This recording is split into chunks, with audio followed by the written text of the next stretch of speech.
So ayan guys, welcome na naman sa ating YouTube channel. Kumusta po tayong lahat? And for today's video guys, may tuturo ko sa inyo para sa lahat po ito, no?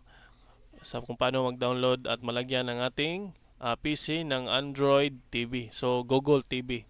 So ayan guys, sundan nyo na tutorials natin na ipapakita natin sa screen. So sa hindi pa nakasubscribe, subscribe nyo yung YouTube channel natin guys para matulungan ko kayo sa mga tutorials natin, no? At syempre, comment lang kayo sa inyong mga suggestion video para magawa natin ng video guys, no? So, let's go to the video guys.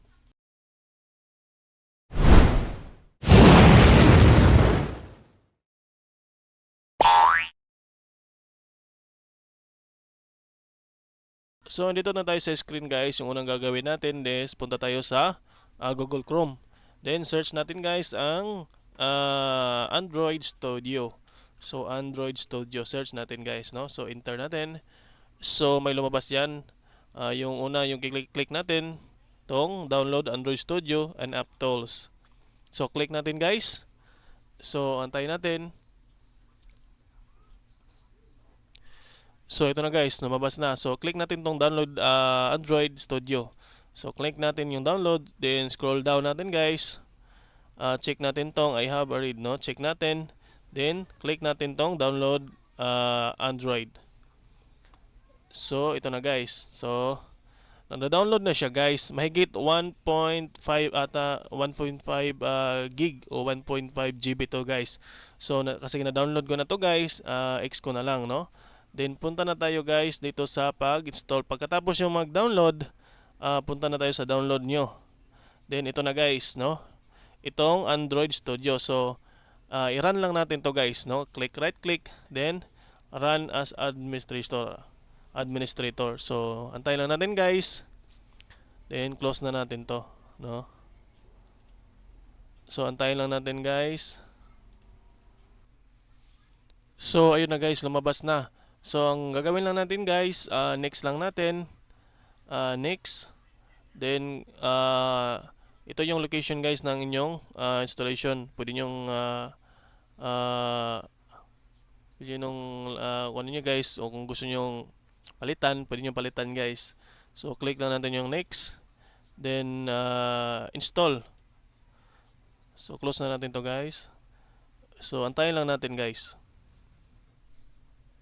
So, ayun na guys, complete na. So, pagkatapos nito guys, next natin. Then, click natin yung finish. So, antayin natin guys, lumabas yung install natin. So, pag lumabas na to guys, so welcome. Next lang natin. Then, next lang natin. Then, next natin. Next natin. So, accept lang natin to guys, no? Accept. Next.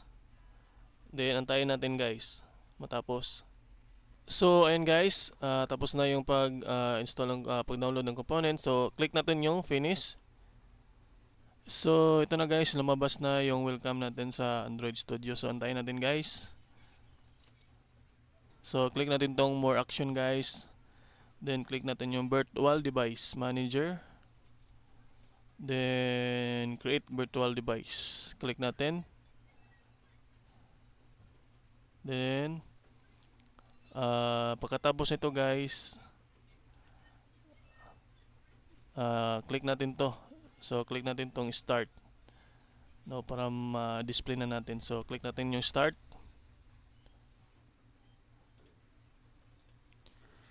So, ito na guys, lumabas na yung setup natin. So, pagka ganito guys, so, click natin yung setup. Setup Google TV. Para mag-login tayo guys sa ating account dito sa Google TV. So, antayin natin guys, add an account. So, ito na guys, so mag-login na tayo ng ating Google account. So, login tayo guys.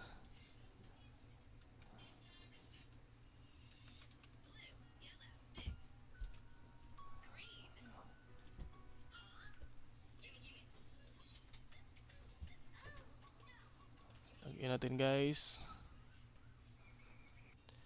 So, ayun guys, pagkatapos guys, so nakalagin na tayo.